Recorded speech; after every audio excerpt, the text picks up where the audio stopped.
Hello students, I hope you all are fit and fine. So today students we are going to read the 5th chapter of our geography book and the name of the chapter is water. So in this chapter bete we will read about how is the distribution of water bodies on the land and how the ocean circulates. So we will read about all these topics in this chapter. So let us start. When you think of water, what images come to your mind? You think of rivers, the waterfalls, the pitter patter of raindrops, water in your taps. Children love to float paper boats in rain puddles. By noon the puddles vanish. Where does the water go? तो बेटे जब भी अगर हमें water के बारे में ज़िक्र किया जाता है तो हमारे माइंड में बहुत सारी इमेजेस आती हैं, चाहे वो रिवर्स की हों, वाटरफॉल्स की हों. कई बार जो बारिश गिरती है उससे भी एक बहुत प्यारी साउंड जनरेट होती है, वो हमारे माइंड में आ सकती है. या फिर किसी के माइंड में आ सकता है कि उनकी नल में से जो पानी आता है. और कई बार बेटे अपने बचपन में आपने भी शायद ऐसा किया हो कि जो रेन वाटर होता है वो कहीं पे इकट्ठा हो जाता है तो हम उसमें पेपर की बोट्स भी चलाया करते थे. लेकिन वही जो गड्ढे वगैरह होते थे बेटे जहाँ पे हमें वाटर जमा होता था वो थोड़े टाइम के बाद दोपहर तक या कुछ घंटों के बाद वो पानी गायब हो जाता था. तो where does the water go? अब ये जो पानी था वो जाता कहाँ था, इस बारे में आज हम सोचते हैं. So the sun's heat causes evaporation for water and it condenses and form. When the water vapor cools down it condenses and form clouds. From there it may fall on the land in the form of rain, snow or sleet. तो बेटे पहले तो जो सूर्य की किरणें होती हैं, सूर्य की जो गर्मी होती है उसकी वजह से जो वाटर है वो वाटर वेपर्स की फॉर्म में इवेपोरेट हो जाता है, भाप बनकर उड़ जाता है. फिर when the water vapour cools down it condenses and form clouds. तो जब वो वाटर वेपर ऊपर जाती है बेटे तो वहाँ पर वो कंडेंस हो जाती हैं, जम जाती हैं और क्लाउड्स का फॉर्मेशन हो जाता है. From there it may fall on the land और the sea in the form of rain, snow और स्लीट. तो बेटे वहाँ से जब बारिश होती है, बारिश की फॉर्म में, स्नो की फॉर्म में प्रेसिपिटेशन होती है. मतलब वही वाटर की ड्रॉपलेट्स जो होती हैं वो प्रेसिपिटेट करती हैं, वो नीचे आती हैं और सेम यही प्रोसेस होता रहता है.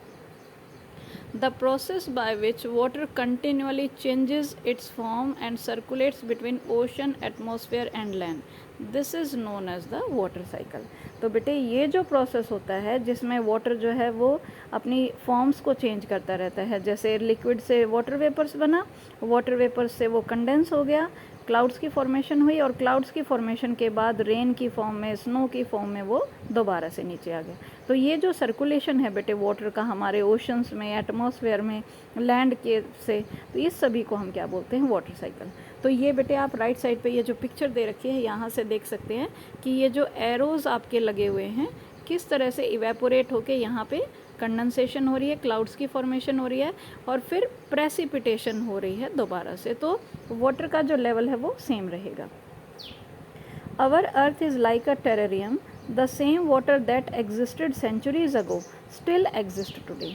तो बेटे टेरेरियम क्या होता है? ये लेफ्ट साइड पे आपको एक जार दिखा रखा है कि यहाँ पे जैसे ये जार बिल्कुल बंद है तो इसके अंदर जो भी चीज़ें हैं वो उन्हीं चीज़ों की हेल्प से सर्वाइव करेंगी. जैसे प्लांट्स हैं या कोई भी ऑर्गेनिज्म है वो इसी एटमॉस्फेयर में सर्वाइव करेगा. ऐसे ही बेटे हमारी अर्थ है वो बिल्कुल बंद है तो जो कुछ भी चीज़ें हो रही हैं वो उसके अंदर ही हो रही हैं, बाहर तो कुछ नहीं जा रहा है. तो ऐसे ही हमारा जो वाटर अर्थ पे एग्जिस्ट करता है बेटे वो पता नहीं कितनी सेंचुरीज से उतनी ही अमाउंट में वो है. The water used to irrigate a field in Haryana may have flowed down the Amazon river 100 years ago. तो यहाँ पे क्या बताया बेटा कि सैकड़ों सालों में हो सकता है कि आज के टाइम पे हरियाणा में के खेत में जो हम पानी दे रहे हों वो कहीं अमेजन की नदी में से आ गया हो, क्योंकि बेटे वाटर तो कहीं से भी इवेपोरेट हो सकता है, क्लाउड्स भी कहीं भी मूव कर सकते हैं और वो जाके किसी और प्लेस पे भी प्रेसिपिटेट कर सकते हैं. तो इसीलिए ऐसा बोला गया है. So now the major sources of fresh water are river, ponds, springs and glacier. तो बेटे ये सबसे बड़े सोर्सेज हैं जिनसे हमें फ्रेश वाटर मिलता है. रिवर्स, पॉन्ड्स जो तालाब होते हैं, स्प्रिंग माने जो झरने होते हैं और जो ग्लेशियर्स होते हैं जिनको हम रिवर्स ऑफ आइस बोलते हैं. तो इन सभी से हमें फ्रेश वाटर मिलता है.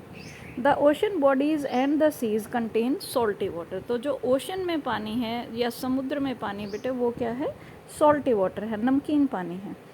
The water of the oceans is salty और saline as it contains amount of dissolved salt.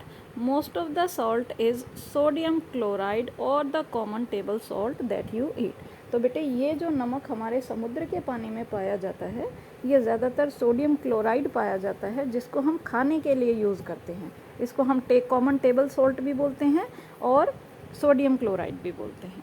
तो बेटे यहाँ पे इस पिक्चर में आप देख सकते हैं कि ये जो वर्ल्ड का मैप दिखा रखा है इसमें अलग अलग सी, लेक, रिवर, ये सभी चीज़ें इसमें शो की गई हैं। तो आप इससे चेक कर सकते हैं कि हमारी पूरे वर्ल्ड में कितनी रिवर हैं, कितने ओशंस हैं और कितने सी प्रेजेंट हैं।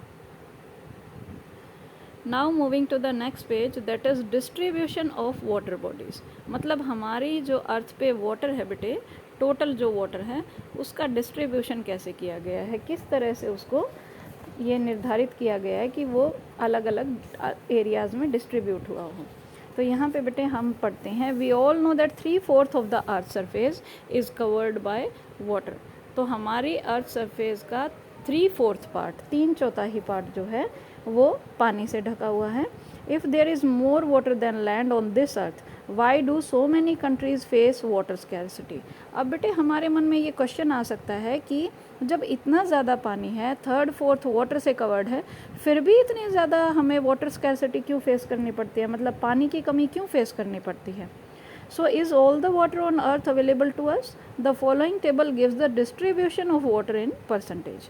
तो बेटे यहाँ पे नीचे आप एक टेबल देख सकते हैं, इसमें टोटल अमाउंट ऑफ वाटर किस किस फॉर्म में प्रेजेंट है अर्थ पे वो हम इसमें देख सकते हैं। जैसे आप देख सकते हैं ओशंस 97.3% है, लेकिन ये खारे पानी से भरे हुए हैं जिसको हम ड्रिंकिंग के लिए यूज़ नहीं कर सकते हैं।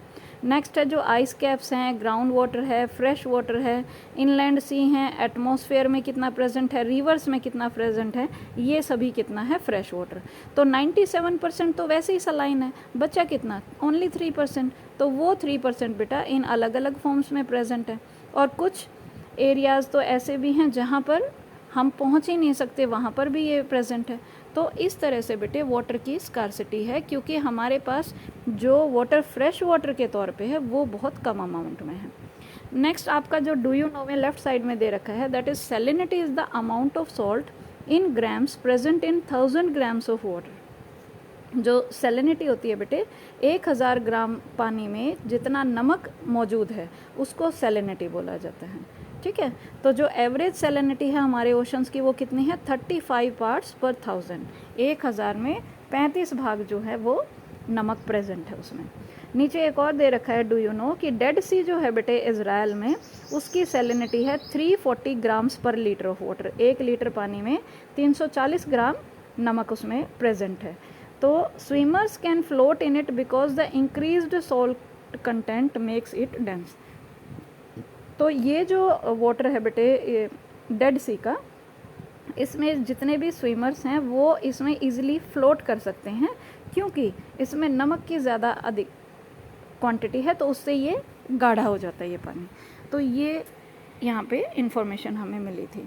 अब बेटे नीचे दे रखा है कि किस तरह से water distribution can be demonstrated by a simple activity. तो ये एक एक्टिविटी यहाँ पे दे रखी है जिससे हमें ये बताया गया है कि हमारा जो वाटर है वो किस एरिया में कितनी मात्रा में प्रेजेंट है।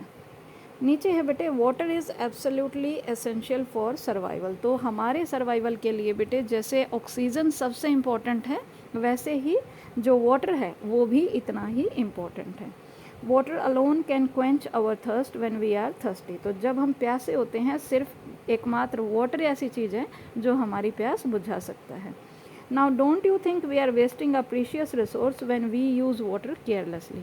तो क्या आपको ये नहीं लगता है कि हम इस वाटर को इतना केयरलेसली यूज़ करते हैं, हालांकि ये तो हमारे सर्वाइवल के लिए बहुत ज़्यादा इम्पॉर्टेंट है। तो इसीलिए बेटे आप देख सकते हैं नेक्स्ट पेज पे, यहाँ पे कुछ आपको न्यूज़पेपर कटिंग्स यहाँ पे दिखाई गई हैं जिसमें ये बताया गया है कि किस तरह से हमारा जो एटमॉस्फेयर है उसमें वाटर की स्कार्सिटी हो रही है। सो हेयर बेटे हम यहाँ से कुछ सीख ले सकते हैं कि किस तरह हम वाटर को कंजर्व करें अपने लिए भी और अपनी फ्यूचर जनरेशन्स के लिए भी. So here beta we will continue the leftover topics in our next video. Till then, take care and have a nice day.